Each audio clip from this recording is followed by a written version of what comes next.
നമസ്കാരം. ഇപ്പോൾ കിട്ടിയതിലേക്ക് പ്രിയ പ്രേക്ഷകർക്ക് സ്വാഗതം. ഞാൻ ഗോകുൽ രവി. വിശദമായ റിപ്പോർട്ടുകളിലേക്ക്. തലശ്ശേരി മാഹി ബൈപ്പാസിലെ ടോൾ പ്ലാസയിൽ യൂത്ത് കോൺഗ്രസ് പ്രതിഷേധം. ടോൾ പിരിവ് തടഞ്ഞ പ്രവർത്തകർ വാഹനങ്ങൾ കടത്തിവിടുകയാണ്. ആ ദൃശ്യങ്ങളിലേക്കാണ്.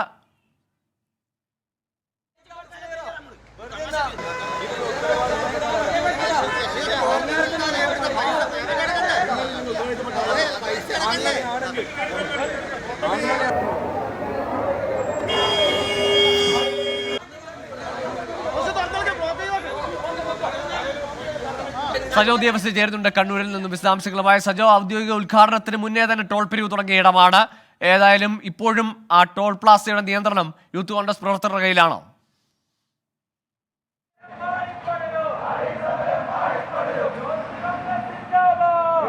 ഗോകുൽ, തലശ്ശേരി മാഹി ബൈപ്പാസിലെ ടോൾ പ്ലാസയുടെ നിയന്ത്രണം നിലവിൽ യൂത്ത് കോൺഗ്രസ് ഏറ്റെടുത്തിരിക്കുകയാണ്. അവർ ഇവിടുത്തെ ടോൾ പിരിവ് പൂർണ്ണമായും തടഞ്ഞ് വാഹനങ്ങൾ സ്വതന്ത്രമായി കടത്തിവിടുകയാണ്. പ്രധാനപ്പെട്ട ആരോപണം, ടോൾ പ്ലാസയിൽ വലിയ ബ്ലോക്കാണ് തുടർച്ചയായി ഉണ്ടാകുന്നത്. അതിന്റെ ഏറ്റവും പ്രധാനപ്പെട്ട കാരണമായി യൂത്ത് കോൺഗ്രസ് പ്രവർത്തകരടക്കം നാട്ടുകാരുടെ പരാതിയും അതുതന്നെയാണ്. ടോൾ ബൂത്തിന്റെ നിർമ്മാണത്തിലെ അശാസ്ത്രീയതയാണ്. 6 വരി ടോൾ ബൂത്തിലെത്തുമ്പോൾ 4 ചുരുങ്ങും. അതാണ് പ്രധാനപ്പെട്ട പ്രതിസന്ധി. മറ്റൊന്ന്, കേന്ദ്ര സർക്കാർ നയം തന്നെ, അല്ലെങ്കിൽ ദേശീയപാത അതോറിറ്റി പൊതുവായി സ്വീകരിക്കുന്ന നയം 60 കിലോമീറ്ററിന്റെ ഇടയിൽ ഒരു ടോൾ പ്ലാസ എന്നതാണ്, ടോൾ ബൂത്ത് എന്നതാണ്. ഈ ബൈപ്പാസ് 18.6 കിലോമീറ്റർ മാത്രമേ ഉള്ളൂ. അങ്ങനെ വരുമ്പോൾ ഇവിടെ ഒരു ടോൾ ബൂത്ത് നിയമപരമായി സ്ഥാപിക്കാൻ കഴിയുകയില്ല എന്നൊരു വിമർശനം കൂടിയുണ്ട്. അത് 2 വർഷത്തേക്ക് താൽക്കാലികമായി സ്ഥാപിച്ചൊരു ടോൾ ബൂത്താണ്. ഇവിടെ ഈ ക്രമീകരണങ്ങൾ ഒരുക്കുന്നത് വരെ ടോൾ പിരിവ് നിർത്തിവെക്കുക. ഉദ്ഘാടനം തുടങ്ങുന്നതിന് മുൻപ് തന്നെ ടോൾ പിരിവിലേക്ക് പോയിരുന്നു. നമ്മളോടൊപ്പം യൂത്ത് കോൺഗ്രസ് നേതാക്കൾ തന്നെ ചേരുന്നുണ്ട്. എന്താണ് നിങ്ങൾ പറയുന്ന വിമർശനം? എന്താണ് നമ്മൾ ഉന്നയിക്കുന്ന കാര്യമെന്ന് പറയുന്നത്, ഒരു കേന്ദ്ര നയം അനുസരിച്ച് ഒരു നാഷണൽ ഹൈവേയിൽ 60 കിലോമീറ്റർ പരിധിയിൽ മാത്രമേ ഒരു ടോൾ ബൂത്ത് സ്ഥാപിക്കാൻ പാടുള്ളൂ എന്നുള്ളതാണ്. പക്ഷേ ഇവിടെ ആ നിയമങ്ങളെയൊക്കെ കാറ്റിപ്പറത്തിക്കൊണ്ട് 18.6 കിലോമീറ്റർ മാത്രം ദൈർഘ്യമുള്ള ഈ ഒരു ഹൈവേയിൽ പൂർണ്ണമായും അടിസ്ഥാന സൗകര്യങ്ങളുടെ പണി പൂർത്തിയാവുന്നതിന് മുമ്പ്, അടിസ്ഥാന സൗകര്യങ്ങൾ ഏർപ്പെടുത്തുന്നതിന് മുമ്പ് ഇവിടെ ടോൾ പിരിവ് ആരംഭിച്ചിരിക്കുകയാണ്. ഇവർ പറയുന്നത് ഒരു താൽക്കാലിക ടോൾ ബൂത്താണ്, നമുക്ക് പിന്നീട് പണി പൂർത്തിയാകുമ്പോൾ മറ്റിടത്തേക്ക് മാറ്റുമെന്നാണ് പറയുന്നത്. ഞങ്ങൾ ഉന്നയിക്കുന്നത്, ഇപ്പൊ ജനങ്ങൾ മണിക്കൂറുകളോളം ഇവിടെ വഴിയിലാണ്. ഹാഷ്ടാഗ് ഉള്ളവനും ഇല്ലാത്തവരും ഒക്കെ ഒരേ ലൈനിൽ ക്യൂ നിൽക്കേണ്ടി വരേണ്ട ഒരു അവസ്ഥയാണ്. അപ്പൊ ആ അവസ്ഥ മാറ്റി അടിസ്ഥാന സൗകര്യങ്ങൾ ഏർപ്പെടുത്തുന്നത് വരെ ഇവിടെ ടോൾ പിരിവ് നടത്താൻ പാടില്ല എന്നുള്ളതാണ് യൂത്ത് കോൺഗ്രസിന്റെ ആവശ്യം. അത് അല്ലാത്ത രീതിയിൽ ടോൾ പിരിവ് നടത്താൻ അവർ മുന്നോട്ട് വരികയാണെങ്കിൽ ഏതറ്റം വരെ പോയിട്ടാണ് ഞങ്ങൾ തടയും. 6 വരി 4 വരിയായിട്ട് ഇവിടെ ചുരുങ്ങുന്നു. നാഷണൽ ഹൈവേ അതോറിറ്റിയുടെ മാനദണ്ഡങ്ങൾ പ്രകാരം 6 വരി പാത റോഡുകൾ വരികയാണെങ്കിൽ അതിന് 24 ലൈൻ ടോൾ ആവശ്യമാണ്. ഒരു വരിയിൽ 12ഉം മറ്റൊരു വരിയിലേക്ക് 12ഉമായി 24 ലൈൻ. കേവലം ഇവിടെയുള്ളത് 4 ലൈനാണ്. ഈ 6 വരിയിൽ നിന്ന് വരുന്ന വാഹനങ്ങൾ 4 വരിയിലേക്ക് ചുരുങ്ങുമ്പോൾ അതിഭീകരമായ ബ്ലോക്കാണ് ഇവിടെ ഉണ്ടാവുന്നത്. ഇതിനെതിരെ ജനങ്ങൾ നിരന്തരമായി പ്രതികരിക്കുകയാണ്. ഇത് ഈ 2 ഗവൺമെന്റുകൾ, ഞങ്ങളുടെ കുട്ടിയാണ് ഇത്, ഈ ഒരു വികസനം എന്ന് പറയുന്ന 2 ഗവൺമെന്റുകളുടെ ഭാഗമായി മാറ്റുവാൻ ഈ ഗവൺമെന്റുകൾ ഇതിനെതിരെ പ്രതികരിക്കുവാൻ തയ്യാറാവണം. 130 രൂപയാണ് ഒരു കാറിന്റെ കയ്യിൽ നിന്ന് ഈ ടോളിലേക്ക് വാങ്ങുന്നത്. അത് തിരിച്ചു മാഹിയിൽ പോയി തിരിച്ചു വരുവാനും 130 രൂപയാണ്. ഇതൊരു കൊള്ള നടത്തുമ്പോൾ അതിനെതിരെ യൂത്ത് കോൺഗ്രസ് പ്രതികരിക്കും. ഈ ടോൾ പിരിവ് ഇവിടെ അവസാനിപ്പിക്കുക, ജനങ്ങൾക്ക് സൗകര്യങ്ങൾ നേടിക്കൊടുത്തുകൊണ്ട് ഈ ടോൾ കൊണ്ടുപോകുന്നുള്ളതാണ് ഇവിടെ യൂത്ത് കോൺഗ്രസിന്റെ ആവശ്യം. അതാണ് നമുക്ക് ഇവിടെ തന്നെ ദൃശ്യങ്ങളിൽ തന്നെ പരിശോധിച്ചാൽ മനസ്സിലാകും. അതായത് ഈ കാണുന്നത് 3 വരി ലൈനാണ്, അതായത് 6 വരി ടോട്ടൽ. അത് പക്ഷേ ഇവിടെ വരുമ്പോൾ 2 ലൈനായി ചുരുങ്ങുന്നത് കാണാം. ഇങ്ങനെ 4 ലൈനായി ചുരുങ്ങുന്നു എന്നതൊരു പ്രധാനപ്പെട്ട കാര്യമാണ്. മറ്റൊന്ന്, ഫാസ്ടാഗിലേക്ക് എല്ലാവരും എത്തിയിട്ടില്ല. അതുകൊണ്ട് നേരിട്ട് പണം നൽകുമ്പോൾ ഇരട്ടി തുക നൽകണം. അതിൻ്റെ പേരിൽ തർക്കം, ആംബുലൻസുകൾ കടന്നു പോകാൻ അതിന് തർക്കങ്ങൾ, അങ്ങനെ പൊതുവിൽ ഇവിടെ വലിയ തോതിലുള്ള പ്രതിസന്ധിയും. തലശ്ശേരി മാഹി ബൈപ്പാസിൽ വളരെ ദൂരത്തിൽ ബ്ലോക്ക് രൂപപ്പെടുന്നു. ഒപ്പം വാഹനങ്ങൾ കടത്തിവിടുന്ന കാര്യത്തിൽ പലപ്പോഴും തർക്കങ്ങൾ ഉണ്ടാകുന്നു. ഫാസ്ടാഗ് ഇല്ലാതെ വരുമ്പോൾ അതിൻ്റെ ഇരട്ടി തുക എന്ന് തുടങ്ങി, ഒപ്പം ഈ അടിസ്ഥാന സൗകര്യങ്ങൾ ഒരുക്കുന്ന കാര്യത്തിൽ, ഇവിടെ ലൈനുകൾ കൃത്യമായി സ്ഥാപിക്കുന്ന കാര്യത്തിലൊക്കെ വലിയ അശാസ്ത്രീയതയുണ്ട് എന്നതാണ് വിമർശനം. അതായത് കൃത്യമായും ദേശീയപാത അതോറിറ്റിയുടെയും കേന്ദ്ര മാനദണ്ഡവും കൊണ്ടുള്ള ടോൾ പ്ലാസയാണ് യഥാർത്ഥത്തിൽ ഒരുക്കേണ്ടിയിരുന്നത്. അതിനു പകരം ഈ 2 വർഷത്തേക്ക് താൽക്കാലികമായി വളരെ വേഗത്തിൽ പണം പിരിക്കുക, ഉദ്ഘാടനത്തിന് മുൻപ് തന്നെ ടോൾ പിരിവിലേക്ക് പോയി. അത് ആളുകളെ സംബന്ധിച്ച് യഥാർത്ഥത്തിൽ ഈ പാത ലക്ഷ്യം വെച്ച അതെന്താണോ ജനങ്ങൾക്ക് യഥാർത്ഥത്തിൽ നൽകേണ്ടത്, അതിന് ഘടകവിരുദ്ധമായ നിലയിലേക്ക് കാര്യങ്ങൾ മാറി എന്നതാണ്. നിലവിൽ നമുക്കിവിടെ ദൃശ്യങ്ങളിൽ കാണാം. ഇവിടെ സാധാരണഗതിയിൽ വാഹനങ്ങൾ തടഞ്ഞു വെക്കുന്ന ഈ സംഗതികൾ ഉൾപ്പെടെ യൂത്ത് കോൺഗ്രസ് പ്രവർത്തകർ എടുത്തു മാറ്റിയിരിക്കുകയാണ്. അതായത് ഹഡിൽ വെക്കുന്നു, ആ ഹഡിൽ ഉൾപ്പെടെ നീക്കിയിട്ടുണ്ട്. അത് എല്ലാ സ്ഥലത്തും ഈ ഹഡിൽ ഉൾപ്പെടെ നീക്കി ഒരുക്കിയിട്ടുണ്ട്. ഇത് പൂർണ്ണമായും ഇപ്പോൾ ടോൾ പിരിവ് തടഞ്ഞിരിക്കുകയാണ്. ഏതെങ്കിലും നിലയ്ക്ക് ടോൾ പിരിവ് ഇപ്പോൾ ഇവിടെ നടക്കുന്നില്ല. വലിയ പോലീസ് സാന്നിധ്യമുണ്ട്. പോലീസ് പക്ഷേ അറസ്റ്റിലേക്ക് കടന്നിട്ടില്ല. ഇതിൽ ഇവിടെയുള്ള ടോൾ ബൂത്ത് അധികൃതർ പറയുന്നത് NHAI ആണ്. അവർ തന്നെ സമ്മതിക്കുന്നുണ്ട്. കാരണം ഈ വളരെ കുറഞ്ഞ ലൈൻ മാത്രമുള്ളത് വലിയ പ്രതിസന്ധി സൃഷ്ടിക്കുന്നു. പലപ്പോഴും തർക്കവും ബഹളവുമാകുന്നു. വലിയ ബ്ലോക്ക് രൂപപ്പെടുന്നു. വാഹനങ്ങൾക്ക് കടന്നു പോകാൻ കഴിയുന്നില്ല. വലിയ പ്രശ്നങ്ങൾ എല്ലാ ദിവസവും ഉണ്ടാകുന്നുണ്ട്. പക്ഷേ ഇവിടെ നിയോഗിക്കപ്പെട്ടിരിക്കുന്ന തങ്ങൾ നിസ്സഹായരാണ്.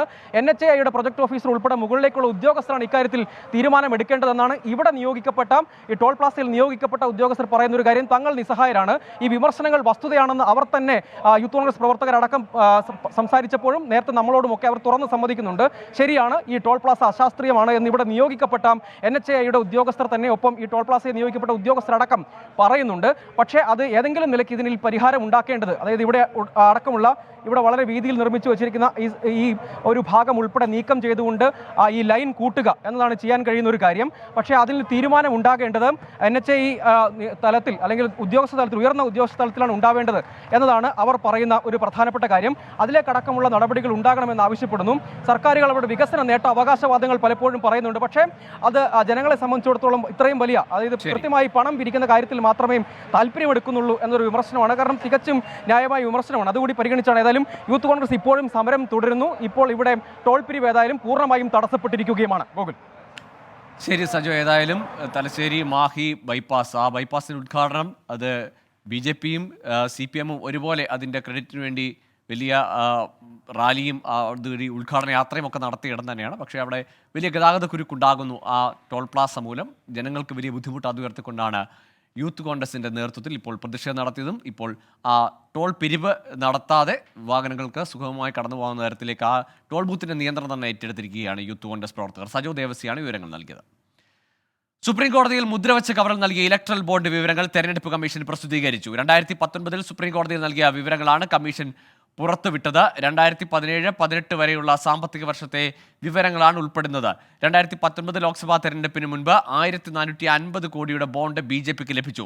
കോൺഗ്രസ് പാർട്ടിക്ക് ഇതുവരെ 1334.45 കോടി രൂപ ലഭിച്ചു എന്നുമാണ് കണക്കുകൾ. 2019-20 കാലയളവിൽ BJPക്ക് 2555 കോടി രൂപ ലഭിച്ചു. ഏറ്റവും കൂടുതൽ തുക ലഭിച്ച രണ്ടാമത്തെ പാർട്ടി തൃണമൂൽ കോൺഗ്രസ് ആണ്. അച്യുതൻ ചേരുന്നുണ്ട് ഡൽഹിയിൽ നിന്ന് വിശദാംശങ്ങളുമായി. അച്യുതൻ, കഴിഞ്ഞ ദിവസവും ചില കണക്കുകളൊക്കെ ഇതുമായി ബന്ധപ്പെട്ട് പുറത്തു വന്നിരുന്നു. ഇപ്പോൾ വരുന്ന കണക്കുകൾ, അതിലെന്തൊക്കെ പുതിയ വിവരങ്ങളുണ്ട്? മാത്രമല്ല, മുമ്പ് ഒരു വ്യക്തത കുറവുണ്ടായിരുന്നു. ആർക്ക് നൽകി, ആരാണ് ഈ ബോണ്ട് വാങ്ങിയത് എന്നത് സംബന്ധിച്ചൊരു കൃത്യതയില്ലായിരുന്നു. നൽകുന്ന വ്യവസായികൾ വാങ്ങുന്ന ബോണ്ട് ഏത് പാർട്ടിക്കാണ് ലഭിച്ചതെന്നുള്ള കൃത്യമായി മനസ്സിലാക്കാൻ ഒരു ബുദ്ധിമുട്ടുണ്ടായിരുന്നു. ഇപ്പോൾ പുറത്തു വന്നിരിക്കുന്ന തെരഞ്ഞെടുപ്പ് കമ്മീഷൻ സൈറ്റിലെ വിവരങ്ങൾ കൃത്യതയുള്ളതാണോ? നമുക്ക് അതിൽ നിന്ന് കാര്യങ്ങൾ അപഗ്രഥിക്കാൻ കഴിയുന്നതാണോ? ഗോകുൽ, ഇന്ന് തെരഞ്ഞെടുപ്പ് കമ്മീഷൻ പ്രസിദ്ധീകരിച്ചിരിക്കുന്ന വിവരങ്ങൾ അത് 2019 സുപ്രീം കോടതിയിൽ മുദ്രവച്ച കവറിൽ നൽകിയ വിവരങ്ങളാണ്. കഴിഞ്ഞ ദിവസം ഈ കേസ് പരിഗണിക്കുമ്പോൾ തെരഞ്ഞെടുപ്പ് കമ്മീഷൻ ഈ വിവരങ്ങൾ തിരികെ വേണമെന്ന് ആവശ്യപ്പെട്ടിരുന്നു. കൈവശം പകർപ്പുകൾ ഇല്ലാത്തതുകൊണ്ടാണ് ഈ വിവരങ്ങൾ തിരികെ വേണമെന്ന് ആവശ്യപ്പെട്ടത്. ആ ആവശ്യം അംഗീകരിച്ച സുപ്രീം കോടതി പകർപ്പുകൾ എടുത്ത ശേഷം വിവരങ്ങൾ തെരഞ്ഞെടുപ്പ് കമ്മീഷന് കൈമാറാനും ഈ വിവരങ്ങൾ വെബ്സൈറ്റിൽ പ്രസിദ്ധീകരിക്കുവാനും കമ്മീഷനോട് നിർദ്ദേശിക്കുകയുണ്ടായി. ആ വിവരങ്ങളാണ് ഇപ്പോൾ തെരഞ്ഞെടുപ്പ് കമ്മീഷൻ പുറത്തുവിട്ടിരിക്കുന്നത്. ഈ പുറത്തുവിട്ടിരിക്കുന്ന വിവരങ്ങൾ പ്രകാരം BJPക്ക് 2019-20 BJPക്ക് ലഭിച്ചത് 2555 കോടി രൂപയുടെ ബോണ്ടുകളാണ്. കോൺഗ്രസ് പാർട്ടിക്ക് ലഭിച്ചത് 1334.35 കോടി രൂപയുടെ ബോണ്ടുകളാണ്. പക്ഷേ രണ്ടാമത് തുക ലഭിച്ച ഏറ്റവും കൂടുതൽ തുക ലഭിച്ച രണ്ടാമത്തെ പാർട്ടി അത് തൃണമൂൽ കോൺഗ്രസ് ആണ്. തൃണമൂൽ കോൺഗ്രസിന് ലഭിച്ചത് 1397 കോടി രൂപയാണ്. നാലാമത്തെ പാർട്ടി BRS ആണ്. BRSനും ലഭിച്ചിരിക്കുന്നത് 1322 കോടി രൂപയാണ് BRS ലഭിച്ചത്. മറ്റ് സംസ്ഥാനങ്ങളിൽ സ്വാധീനമുള്ള പാർട്ടികൾക്കും ഏതാണ്ട് തന്നെ കോടികൾ ഇതുമായി ബന്ധപ്പെട്ട് ബോണ്ടുകളിലൂടെ ലഭിച്ചിട്ടുണ്ട്. പരിശോധിച്ചാൽ BJDക്ക് 944 കോടി, YSR കോൺഗ്രസിന് 442 കോടി, അങ്ങനെയാണ് അതിൻ്റെ കണക്കുകൾ. എന്നാൽ 2019 തെരഞ്ഞെടുപ്പിന് മുൻപ് BJPക്ക് ലഭിച്ചത് 1450 കോടി രൂപയാണ്. ആ കാലയളവിൽ കോൺഗ്രസിന് ലഭിച്ചത് 380 കോടി രൂപയുടെ ബോണ്ടുകളാണ്. ഇത് 2019 തെരഞ്ഞെടുപ്പ് കമ്മീഷൻ സുപ്രീം കോടതിയിൽ നൽകിയ രേഖകളാണ് ഈ പ്രസിദ്ധീകരിച്ചിരിക്കുന്നത്. ഏതാണ്ട് നിലവിൽ ആകെ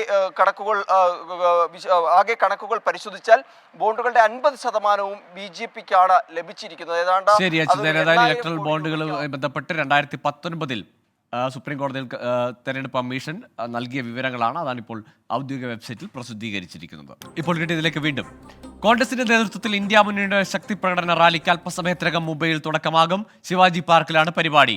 ഇന്ത്യ മുന്നണിയിലെ പ്രധാനപ്പെട്ട നേതാക്കളെല്ലാം പങ്കെടുക്കുന്ന മെഗാ റാലിയിൽ ഇടത് പാർട്ടികൾ ഇല്ല. ക്ഷണം ലഭിച്ചെങ്കിലും CPIM പങ്കെടുക്കുന്നില്ല. അതേസമയം മെഗാ റാലിയിൽ നിന്ന് ഇടത് പാർട്ടികൾ വിട്ടുനിന്നതിനെതിരെ കോൺഗ്രസ് നേതാവ് ചാണ്ടി ഉമ്മൻ രംഗത്തെത്തി. രാഹുൽ ഗാന്ധിയും KC വേണുഗോപാലും മത്സരിക്കുന്നതാണ് ഇത്തവണ റാലിയിൽ പങ്കെടുക്കാതിരിക്കാൻ ഇടത് പാർട്ടികൾ കാരണം പറയുന്നതെന്ന് ചാണ്ടി ഉമ്മൻ 24-നോട് പറഞ്ഞു. ശ്രീ ചാണ്ടി ഉമ്മൻ 24-നൊപ്പം ചേരുകയാണ്. മുംബൈയിൽ നിന്നാണ് അദ്ദേഹം ചേരുന്നത്. ഭാരത് ജോഡോ ന്യായ് യാത്രയുടെ അവസാന ദിന റാലിയിൽ അദ്ദേഹം പങ്കെടുക്കുന്നുണ്ട്. ഈ യാത്രയിൽ ഉടനീളവും അദ്ദേഹം ഉണ്ടായിരുന്നു. അപ്പോൾ ഇത് അവസാനിക്കാൻ പോവുകയാണ് ഭാരത് ജോഡോ ന്യായ് യാത്ര. അത് എത്രത്തോളം ഒരു ഇമ്പാക്റ്റ് ഉണ്ടാക്കിയിട്ടുണ്ട്?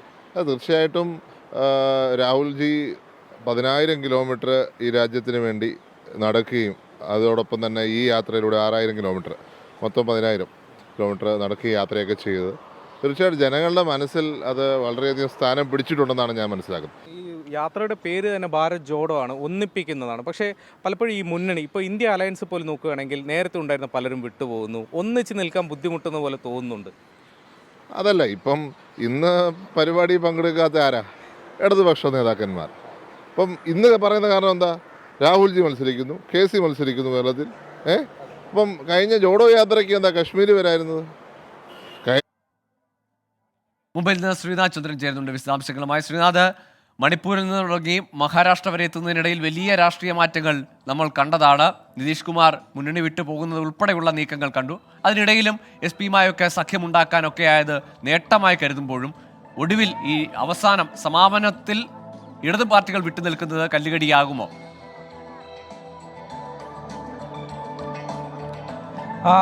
ഇടതു പാർട്ടികൾ വിട്ടുനിൽക്കുന്നതിനെ കുറിച്ച് കോൺഗ്രസ് നേതാക്കൾക്കിടയിൽ ഒരു അതൃപ്തി ഉണ്ട്. ദേശീയ തലത്തിൽ ഒരു മുന്നണിയായി മാറിയതിനു ശേഷം അതിൻ്റെ ഒരു റാലി ഇന്നിപ്പോൾ വെച്ച് നടക്കുമ്പോൾ അതിൽ നിന്ന് വിട്ടു നിൽക്കുമ്പോൾ അത് മുന്നണിക്ക് ഉണ്ടാക്കുന്ന ഒരു ക്ഷീണം, അത് പൊതുജനങ്ങൾക്കിടയിൽ ഉണ്ടാക്കുന്ന ഒരു സന്ദേശം, അതൊക്കെ തന്നെ ഒഴിവാക്കേണ്ടതായിരുന്നു എന്നതാണ്.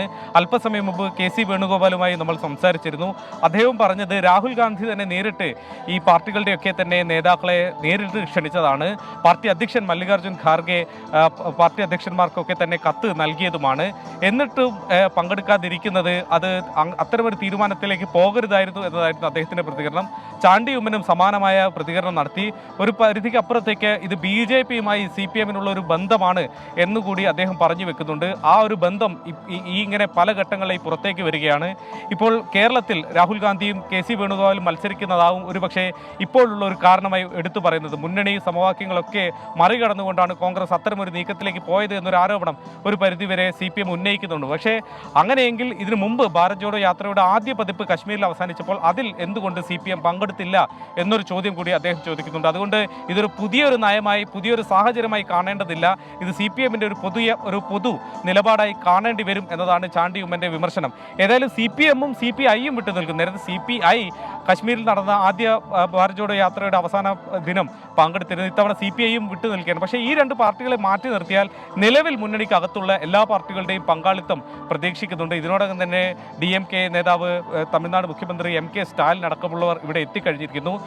ഉത്തർപ്രദേശിൽ നിന്ന് അഖിലേഷ് യാദവ്, ബീഹാറിൽ നിന്ന് തേജസ്വി യാദവ്, അങ്ങനെ പ്രധാനപ്പെട്ട നേതാക്കളെ മുന്നണിയിലെ പ്രധാനപ്പെട്ട പാർട്ടികളുടെ ഏതായാലും മുംബൈയിൽ ഇടത് പാർട്ടികൾ ഭാരത് ജോഡോ ന്യായ് യാത്രാ സമാപനത്തിൽ നിന്ന് വിട്ടു നിൽക്കുന്നെങ്കിലും മറ്റ് പാർട്ടികളെല്ലാം ഒപ്പമുണ്ട്. ഇടത് പ്രതിപക്ഷ നിരയിലുള്ള പാർട്ടികൾ പേരാമ്പ്ര ഡിവൈഎസ് പീപ്പിൾ മാധ്യമ നമുക്ക് ആ സമയത്ത് തന്നെ ആ ഒരു ഏരിയയിൽ ഒരു ബൈക്കിന്റെ മൂവ്മെന്റ് സസ്പിഷ്യസ് തോന്നിയിരുന്നു. അപ്പം അത് അങ്ങനത്തെ ഒരു സസ്പിഷൻ ഉള്ളതുകൊണ്ട് തന്നെ നമ്മൾ ആ രീതിയിൽ തന്നെയാണ് ഇൻവെസ്റ്റിഗേഷൻ മുന്നോട്ട് കൊണ്ടുപോയത്. ഒരു മുങ്ങിമരടൽ മാത്രമായിട്ടല്ല, അതിൽ ഉള്ള സസ്പിഷൻസ് നമുക്ക് ക്ലിയർ ആക്കണം എന്നുള്ള നമുക്ക് ഉദ്ദേശമുണ്ടായിരുന്നു. അതുകൊണ്ട് തന്നെ നെക്സ്റ്റ് ഡേ തന്നെ PM നടത്തി PM ഡോക്ടറുമായിട്ട് സംസാരിച്ചു. ഡോക്ടർ നമ്മുടെ സംഭവ സ്ഥലത്ത് വരികയും ചെയ്തു. അതുകൂടാതെ ഈ പറയുന്ന ബൈക്കിൻ്റെ മൂവ്മെൻറ്റ് നമുക്ക് പ്രോപ്പറായിട്ട് അറിയാൻ വേണ്ടിയിട്ട് പരിസരത്തുള്ള CCTV ക്യാമറകളും സമീപ ജില്ലയിലും നമ്മുടെ ജില്ലയിലും ഔട്ട്സൈഡ് ഡിസ്ട്രിക്റ്റും ഓൾമോസ്റ്റ് 100 CCTV ക്യാമറാസ് നമ്മൾ നോക്കിയിട്ടുണ്ട്. എല്ലാ CCTV ക്യാമറയിലും നമുക്ക് first thing was vehicle number identify ചെയ്യുക, സോ ദാറ്റ് നമുക്കൊരു ലീഡ് കിട്ടണം. അങ്ങനെ പല CCTV ക്യാമറകളും നമ്മുടെ ബോർഡറിലുള്ള ANPR ക്യാമറകളും എല്ലാം ചെക്ക് ചെയ്ത് കഴിഞ്ഞിട്ടാണ് നമുക്ക് വെഹിക്കിൾ നമ്പർ കിട്ടിയത്. വെഹിക്കിൾ നമ്പർ കിട്ടിയപ്പോൾ അത് കണ്ണൂർ മട്ടന്നൂരിൽ നിന്ന് മോഷണം പോയ ഒരു ബൈക്കിൻ്റെ വെഹിക്കിൾ നമ്പർ ആണെന്ന് നമുക്ക് മനസ്സിലായി. ആ വെഹിക്കിൾ നമ്പർ മോഷണം പോയതുകൊണ്ട് ആ വെഹിക്കിൾ നമ്പറിൻ്റെ RC ഓണർ അവിടുത്തെ ഒരു മുൻ പഞ്ചായത്ത് പ്രസിഡന്റാണ്. അദ്ദേഹം മട്ടന്നൂരിൽ കേസും കൊടുത്തിട്ടുണ്ട്. അങ്ങനെ ഇരിക്കെ നമ്മളുടെ ബേസിക് ആയിട്ടുള്ള ഒരു സസ്പിഷൻ വരാൻ മെയിൻ ആയിട്ടുള്ള കാരണം വിക്ടിമിൻ്റെ ബോഡിയിൽ ഉണ്ടായിരുന്ന സ്വർണം, ബ്രേസ്ലെറ്റ്, പാദസരം, അങ്ങനെ മോതിരം, അങ്ങനെ കുറച്ച് സ്വർണ്ണമൊന്നും കാണുന്നില്ല. അപ്പോൾ that is our main lead. That is why we are suspecting it. അപ്പോൾ ഈ പറയുന്ന ഇങ്ങനത്തെ മോഡസുള്ള കുറ്റവാളികളുടെ നമ്മൾ ഡീറ്റെയിൽഡ് ആയിട്ട് ലിസ്റ്റ് ഉണ്ടാക്കി അടുത്ത കാലത്ത് ജയിൽ റിലീസ് ആയിട്ടുണ്ടോ എന്നും കൂടി വെരിഫൈ ചെയ്തു. അങ്ങനെ ഡീറ്റെയിൽഡ് ലിസ്റ്റ് ഉണ്ടാക്കിയപ്പോഴാണ് അതിലൊരു പ്രൈം സസ്പെക്റ്റ് ആയിട്ട് ഇപ്പോഴത്തെ നമ്മുടെ കേസിലെ പ്രതിയായിട്ട് വരുന്ന മുജീബ്, കൊണ്ടോട്ടിയിലുള്ള മുജീബ് നമ്മുടെ ഒരു പ്രൈം സസ്പെക്റ്റായി വന്നു. അതുപ്രകാരം നമ്മൾ ഈ സസ്പിഷൻസ് എല്ലാം അടുത്തുള്ള ജില്ലകളിൽ, എസ്പെഷ്യലി മലപ്പുറം ജില്ലയിലൊക്കെ മലപ്പുറം പോലീസിനോട് ഷെയർ ചെയ്തു. അവരുടെ ഇൻപുട്സ് കിട്ടി.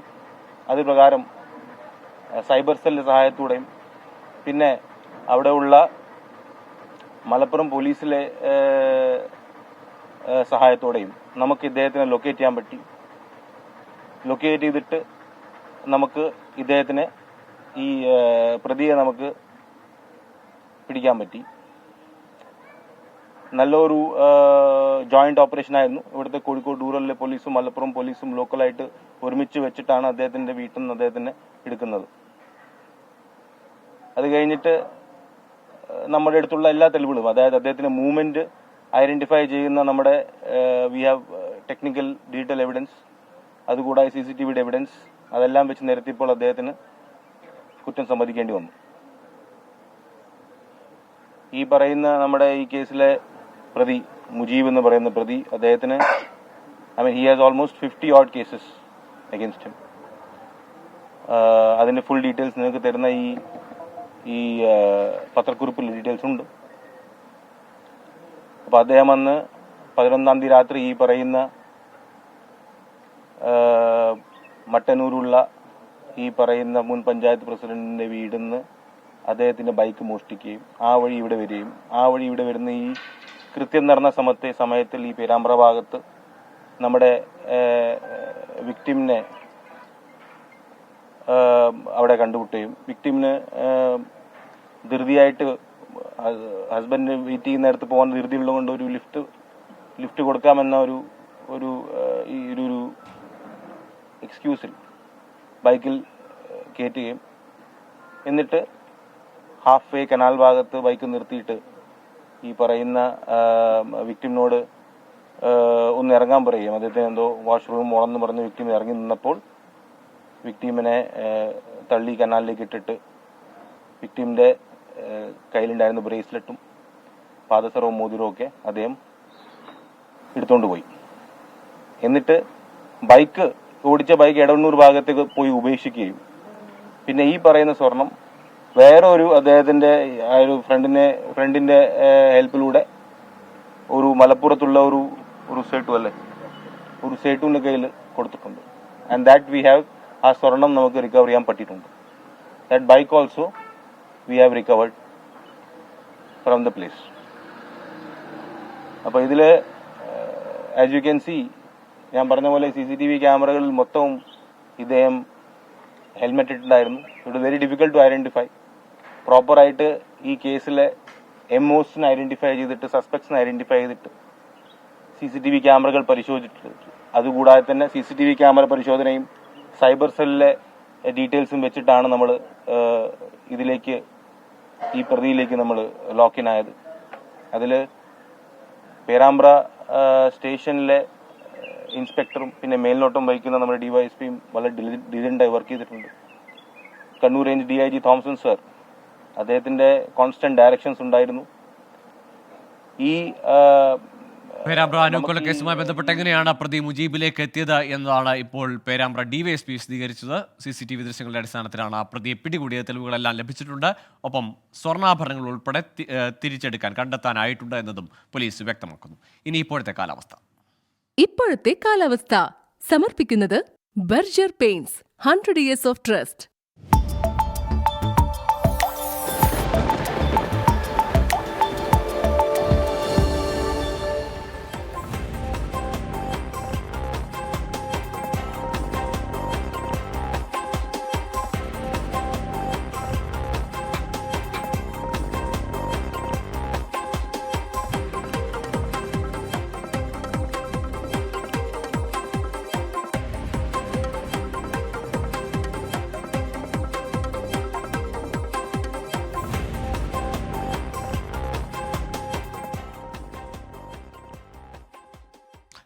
ഐ ലീഗ് ഫുട്ബോളിൽ വിജയം തുടരാൻ ഗോകുലം കേരള FC ഇന്നിറങ്ങും. രാത്രി 7 കോഴിക്കോട് EMS സ്റ്റേഡിയത്തിൽ നടക്കുന്ന മത്സരത്തിൽ ശ്രീനിധി ഇടക്കാനാണ് എതിരാളികൾ. ലീഗിൽ ഗോകുലം രണ്ടാമതും ശ്രീനിധി ഇടക്കാൻ മൂന്നാമതുമാണ്. അരുൺ പൂപ്പറമ്പ് ചേരുന്നു വിശദാംശങ്ങളുമായി. അരുൺ, വിജയത്തിന്റെ ആത്മവിശ്വാസത്തിലാണ് ഇറങ്ങുന്നത്, അതും സ്വന്തം തട്ടകത്തിൽ. ഇന്നത്തെ പ്രതീക്ഷകൾ, സാധ്യതകൾ?